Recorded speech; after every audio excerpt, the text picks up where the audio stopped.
I'm Lynn Sweet from Chicago's Untitled Washington Bureau. Martin Nesbitt is President Barack Obama's close friend. He's one of the top leaders of the foundation created to find a site for Obama's future presidential library and museum and raise money for its endowment. The initial proposals are due in June. The Obama Library should be a place that, one, reflects the President's commitment to civic engagement, his historical commitment to civic engagement, his legacy as President of the United States. But it should also be engaged and integrated with a local community.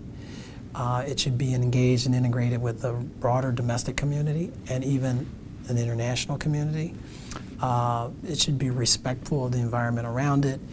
It should contribute to a physical environment around it. It should be positive for economic development. And it should be a place that, over the long term, promotes civic engagement and that sort of ideal of American citizenship.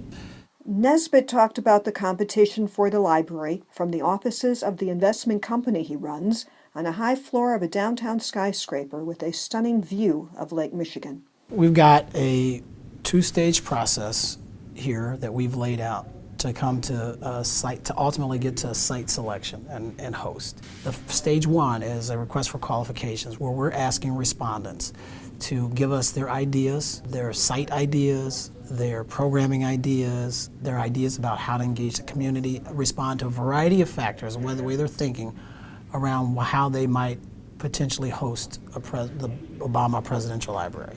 Nesbitt said he showed the Obamas the bid document before it was released. Yeah. I've let them briefly review it. Yes, they looked at it quickly. Did they revise things? No.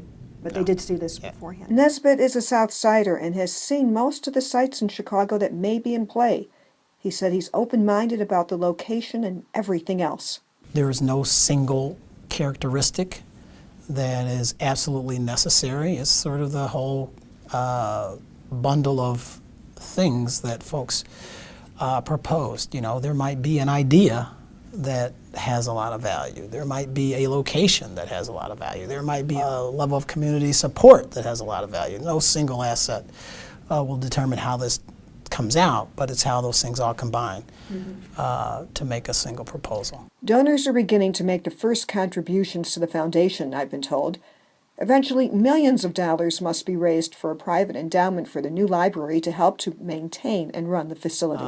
The bulk of the fundraising really won't take place until after the president finishes his term, which time he will be involved in the fundraising, and then we'll raise whatever we need to build the library.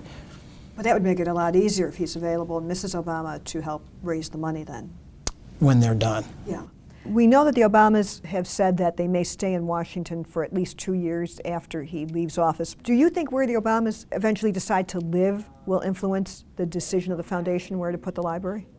No, I think this is a function of what the responses are and what the site is and how it affects the community. I think there's a whole list of priorities. I think if you look at what we ask for in the RFQ, I don't think there's anywhere where it says, close to where the president and first lady decide to live. It's not in the continuum of factors that we're considering. Now, missing from this in the RFQ, very important thing, I don't see where there is a presidential basketball court. Well, maybe some of the respondents will be creative enough to have that idea. I don't know.